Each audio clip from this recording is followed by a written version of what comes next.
Bismillahirrahmanirrahim. Assalamualaikum warahmatullahi wabarakatuh. Amin. Alhamdulillahirabbil alamin. Wassalatu wassalamu ala asrafil anbiya'i wal mursalin wa ala alihi wa ashabihi ajma'in. Amma ba'd. Saudara-saudaraku sekalian, pada kesempatan kali ini saya ingin menyampaikan atau melanjutkan tema yang lalu yang berkenaan dengan puasa di bulan suci Ramadan, puasa menahan hawa nafsu yang sudah kita bahas, yaitu menahan hawa nafsu anggota tubuh kita, nafsu untuk berpikir, nafsu untuk melihat, nafsu untuk mendengar, nafsu untuk bicara, dan nafsu yang ada di dalam hati kita.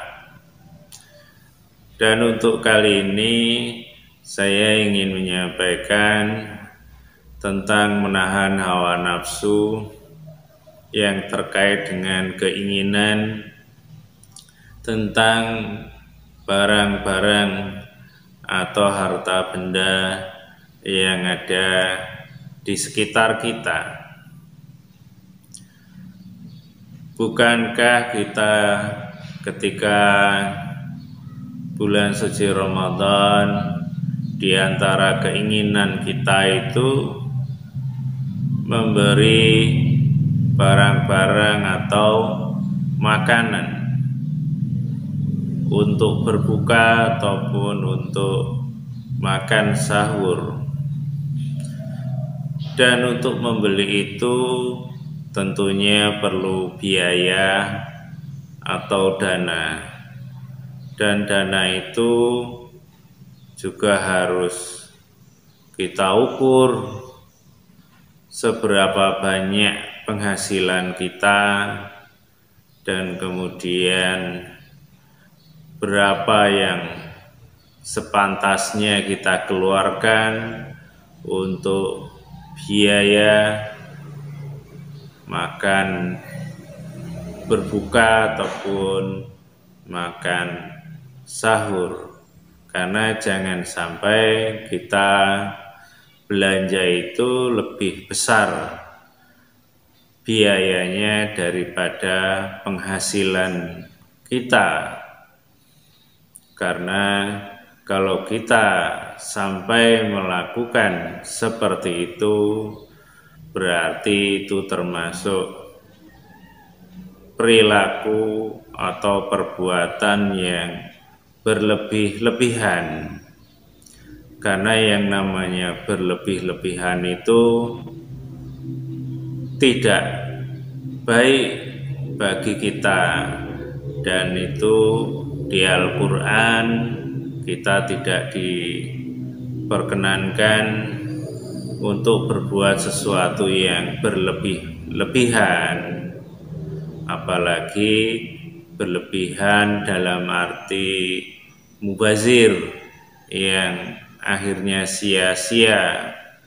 Dan sia-sia itu menurut Allah termasuk perbuatan atau temannya setan.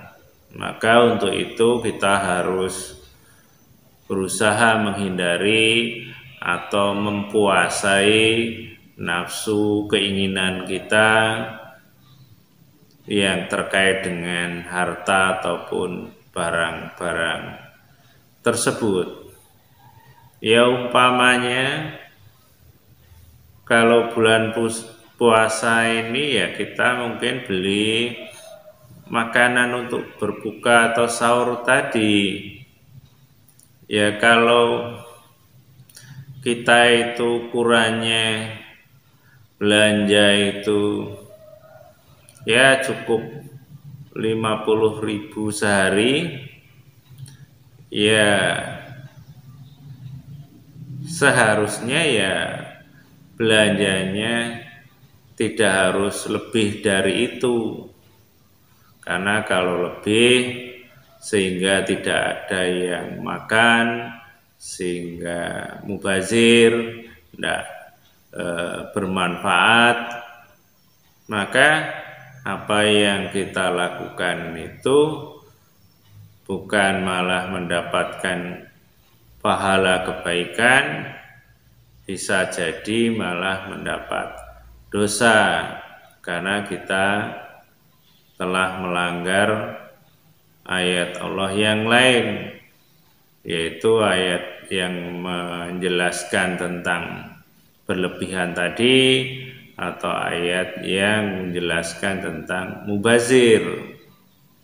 Dan kalau kita sudah paham seperti itu, maka seharusnya kita tidak melakukan perbuatan yang mengarah kepada berlebihan ataupun juga mubazir, yaitu sia-sia. Dan bukan hanya makan dan minum saja tentunya, juga barang-barang yang lain, umpamanya ya pakaian ataupun kendaraan ataupun perabotan-perabotan yang lainnya, yang mungkin boleh jadi masih ada, boleh jadi masih bagus umpamanya, sehingga tidak harus kita membeli yang baru,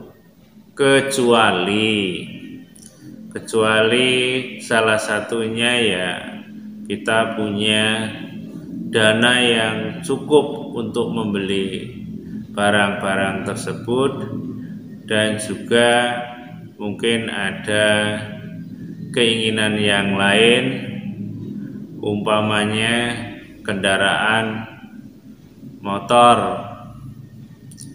Sebenarnya motornya ya masih kelihatan bagus, tapi karena sudah lama mungkin takut kalau saja mogok dan tidak paham tentang mekanik, umpama seperti itu, sehingga beli yang baru, yang lama dijual atau disedekahkan umpama ya, sehingga berkendaraan motor untuk mungkin kerja ke kantor dan lain-lain nyaman, tidak khawatir sewaktu-waktu mogok.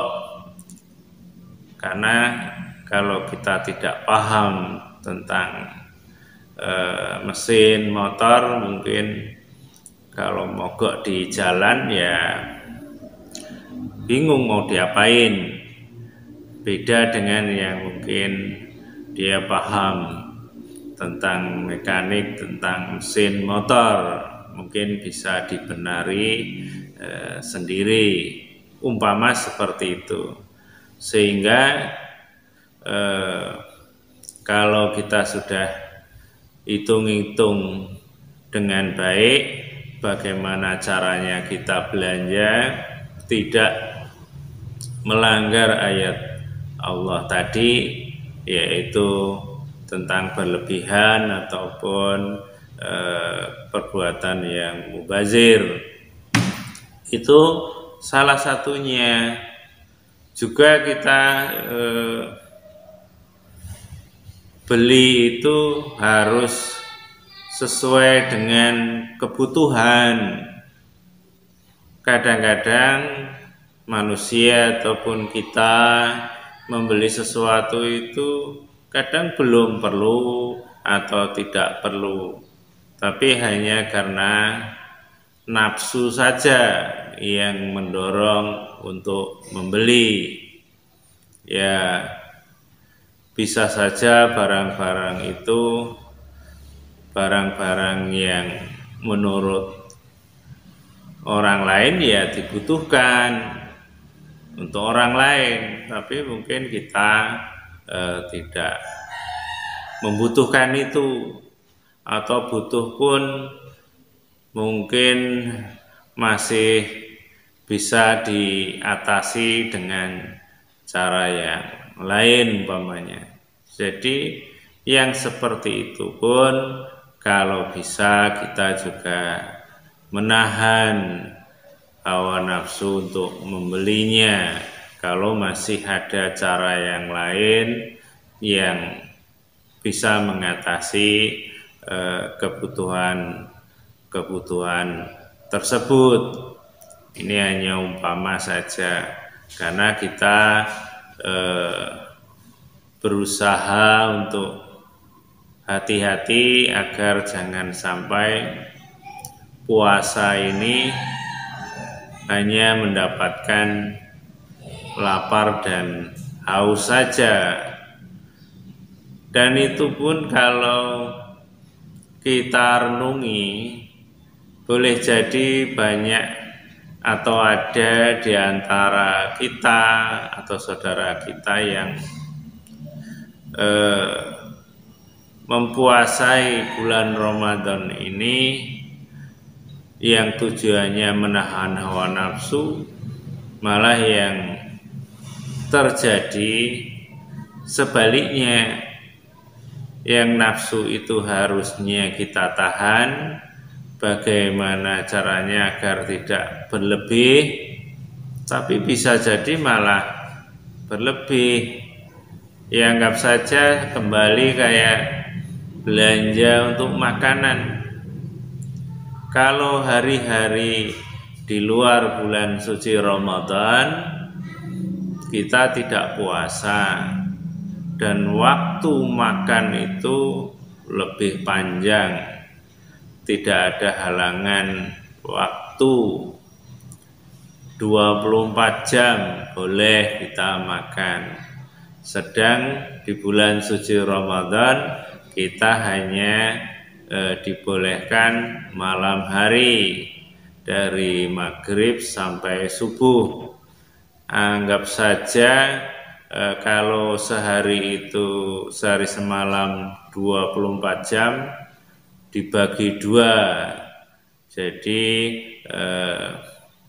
menjadi 12 jam untuk boleh makan dan 12 jam untuk tidak boleh makan. Ini kira-kira saja seperti itu. Jadi kalau 24 jam kita itu boleh makan, sehingga belanjanya umpamanya 50.000 tadi untuk sehari. Harusnya kalau bulan suci Ramadan waktu makannya hanya 12 jam atau separuhnya, ya harusnya agak berkurang, walaupun tidak harus umpamanya 50.000 tadi dibagi 2 jadi 25.000 umpamanya. Tidak harus seperti itu. Ya paling enggak kurang dikit, umpamanya 40.000. Tapi itu teorinya saja seperti itu. Ternyata biasanya kita ini belanja untuk makanan di bulan suci Ramadan biasanya malah bengkak, bukannya berkurang malah lebih.